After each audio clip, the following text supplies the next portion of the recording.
Just making a quick recap video for the PM macro of what I was looking for.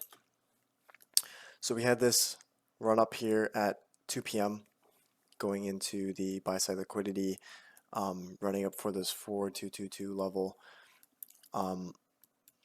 Early on in the PM session at 1:30, we failed to take out the sell side, resting here at the new week opening gap high, as well as slightly below that.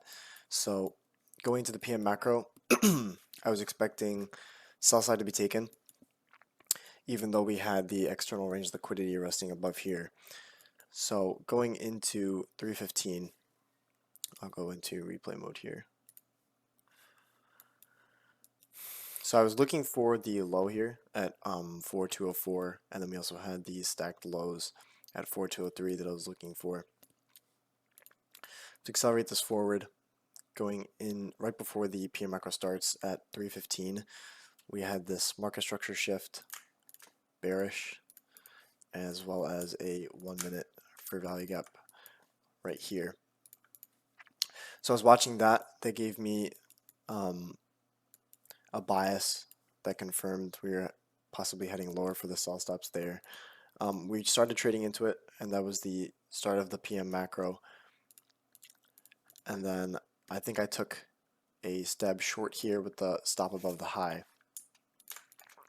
Just targeting 5 points. We had sell side below here, and then ultimately again below there.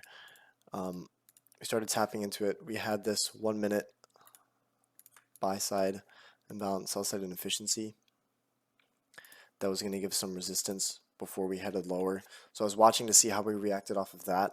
If we could close below, it would be preferable, and then start spooling downwards.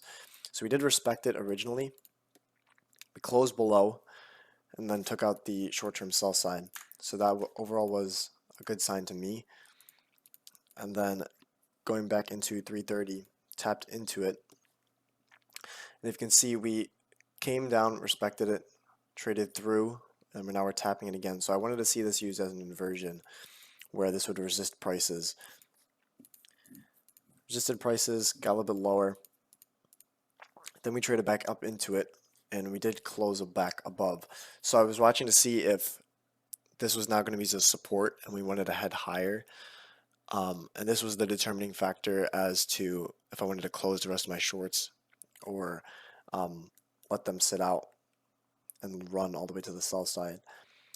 But DXY was at this current time was kind of chopping around and trending, so instead of trending rather.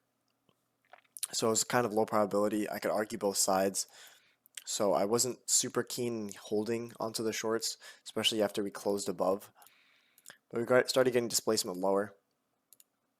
And I thought this, especially going to the 350 time, I thought this was going to be a quick fill of the imbalance, and then we would just take off to the downside. And you can see, again, we broke market structure one more time.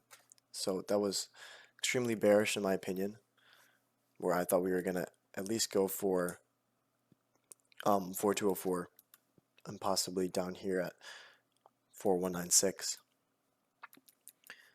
And then getting later in, we broke it up again, back into the inversion, and then we just chopped around back and forth into the close. So overall, PM macro, we had that 2022 short that netted at least 5 points.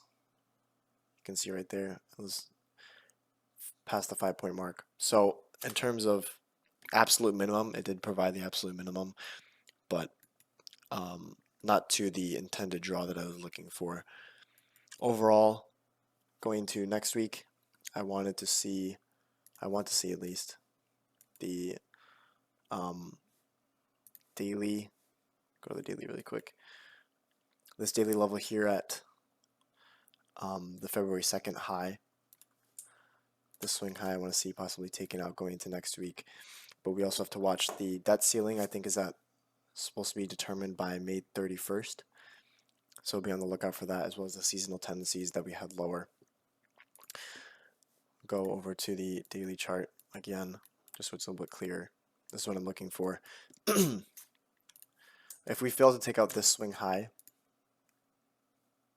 going into maybe Tuesday, Monday, yeah, because Monday we have a bank holiday. So if we fail to take out this by Tuesday, I would be interested in the sell side here at 40.62 or lower if we can get some volatility down here at 3822. That's obviously if we extend extremely going into the next 2 weeks. That's like worst case scenario for the bulls there.